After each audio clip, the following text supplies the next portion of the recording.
Hello student, आपका नई session 2025-26 8 grade अभ्यास पुस्तिका क्लास 8 संस्कृत। और एक बात और, यहाँ पर आपको जो संस्कृत में दिया है ना, इसका हिंदी अनुवाद में आपको सरल तरीके से समझाया भी जाएगा। आइए शुरू करते हैं। तृतीय पाठ का नाम है गणतंत्र दिवस, ठीक है, जो कि हम लोग 26 जनवरी को मनाते हैं। यहाँ पर देखिए, तो आर यू रेडी? स्टार्ट। चलिए, बोला है बहुविकल्पीय प्रश्न। प्रश्न एक है, अस्माकं राष्ट्रीय पर्व। इसका अनुवाद मैं यहाँ पर लिख देता हूँ। इसका मतलब है हमारा राष्ट्रीय पर्व कौन सा है? तो ऑप्शन दिया है दीपावली, विजयादशमी, गणतंत्र दिवस या फिर मकर संक्रांति। तो आपको भी पता है राष्ट्रीय पर्व हमारा गणतंत्र दिवस है, जो कि 26 जनवरी को मनाया जाता है। नेक्स्ट गणतंत्र दिवस कसी मना दिनांके आयोज्यते। बोला गया है, इसमें कहने का मतलब है कि गणतंत्र दिवस किस तारीख को मनाया जाता है। ऑप्शन दिया है 30 दिनांक। देखिए, इसका आंसर वह वाला है कि षड विंशति दिनांक, यानी कि 26 तारीख को। इसका मतलब होता है 26 तारीख को मनाया जाता है। 3 है, भारत देशस्य राष्ट्रीय गीतम किम, यानी कि कहा गया है कि भारत का राष्ट्रीय गान क्या है। देखिए प्रिय विद्यार्थी, सिर्फ आंसर लिखना बड़ी बातें नहीं है, बल्कि उसे समझना। एक बार अगर आप समझ लीजिएगा तो आप लोग अपने परीक्षा में बिना आध किए अच्छी तरीके से आंसर लिख सकते हैं, ठीक है। इसलिए समझना भी जरूरी होता है। इसलिए दोस्तों, मैं आपको संस्कृत को हिंदी अनुवाद के साथ समझा रहा हूँ, ताकि आपको पढ़ाई काफ़ी ईजी लगे। इसमें कहा है राष्ट्रीय गीत, इसका आंसर होगा अ वाला, जो कि दिया है वंदे मातरम, ठीक है। आगे प्रश्न संख्या 4, भारतस्य राष्ट्रध्वजे कति वर्णा सन्ति।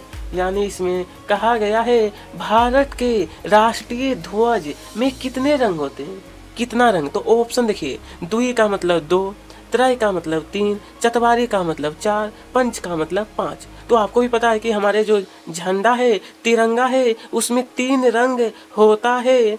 अब ये प्रभवंती पदे वचनम असति, बोला गया है ये जो प्रभवंती है, यानी कि प्रभवंती वाक्यांश, इसका राइट आंसर होगा स वाला, बहुवचन। कौन सा वचन है? तो बहुवचनम। यहाँ पर ध्यान दीजिए, बोला है नमः योगी, तो आपको भरना है यहाँ पर प्रथमा विभक्ति प्रयोगम भवति, यानी कि चलिए ये क्लियर हो गया। बस इसमें वही था कि नमा, ये जो दिया नहीं, इसमें बोला कौन सा विभक्ति है, तो प्रथमा है। अब है भाषणार्थ भवतः, तो यहाँ पर भरना आपको मार्गदर्शनम आवश्यकम। मतलब इसका मतलब है दोस्तों कि आपको भाषण के लिए मार्गदर्शन की आवश्यकता है।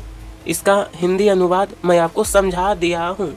आगे देखिए, बोला 15 अगस्त 1947 तमे वर्षे भारत देशा स्वतंत्र अभवत, यानी कि 15 अगस्त 1947 को भारत जो है ना वो आज़ाद हुआ। अब कलाकार सांस्कृतिक कार्यक्रम में जनमनांसी, तो यहाँ पर होगा रज्यंती, यानी कि बोला कि इसका मतलब है कि कलाकार सांस्कृतिक कार्यक्रमों से लोगों का मनोरंजन करते हैं, ठीक है। यहाँ तक क्लियर है। अब देखिए, छात्र स्वतंत्रता दिवसस्य, तो यहाँ पर भरना है गणतंत्र दिवसस्य महत्वं ज्ञातम, यानी कि विद्यार्थियों ने स्वतंत्रता दिवस जो है ना वो गणतंत्र दिवस का महत्व जाना। मतलब स्वतंत्रता दिवस का जब महत्व जाने तो उसके साथ ही गणतंत्र दिवस का महत्व भी वह जाने। यहाँ तक क्लियर है। कहीं पर परेशानी होगी तो आप हमें कमेंट जरूर बताइएगा, कमेंट में, ठीक है। अगर अभी तक हमारे चैनल पर नहीं जुड़े हैं तो आप लोग सब्सक्राइब कर लीजिए, साथ में वीडियो को लाइक भी करिएगा। आगे बढ़ते हैं। एक पदेन उत्तरम लिखत, जिसका दिया है दिल्ली नगरे राष्ट्रपति के साम अभिवंदनम स्वीकरोति। यानी कि इस प्रश्न में प्रिय विद्यार्थी कहा गया है, मैं यहाँ पर अनुवाद लिख देता हूँ इसका हिंदी, जो कि आपको लिखना नहीं है बल्कि मैं समझाने के लिए लिखता हूँ ताकि समझने में आपको आसानी हो सके। इसका मतलब है कि दिल्ली में राष्ट्रपति को किसका अभिवादन प्राप्त होता है। इसका उत्तर रहेगा स्थल, यहाँ पर कोमा लगा देना है, स्थल जल और वायु सेना। ठीक है, नायका नाम यानी कि भूमि जल वायु सेना कमांडर।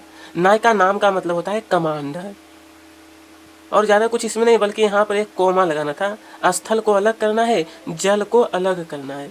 अब है 26 संख्या कृते संस्कृत पदम कीमह अस्ति, यानी बोला है संख्या 26 के लिए संस्कृत शब्द क्या है। 26 को संस्कृत में कैसे लिखते हैं, तो इसको हम लोग लिखते हैं षड्विंशः। प्रश्न संख्या 13 भू जल वायु सेना नाम पथ चलना नादिकम कथम भवति। यानी कि इसमें है दोस्तों हमारा भू का मतलब हो गया भूमि, भूमि जल और वायु सेनाओं का नौ संचालन कैसे किया जाता है। नौ संचालन, तो इसका उत्तर रहेगा अद्भुतम चिंताकर्षक चाह, यानी कि अद्भुत एवं चिंताजनक।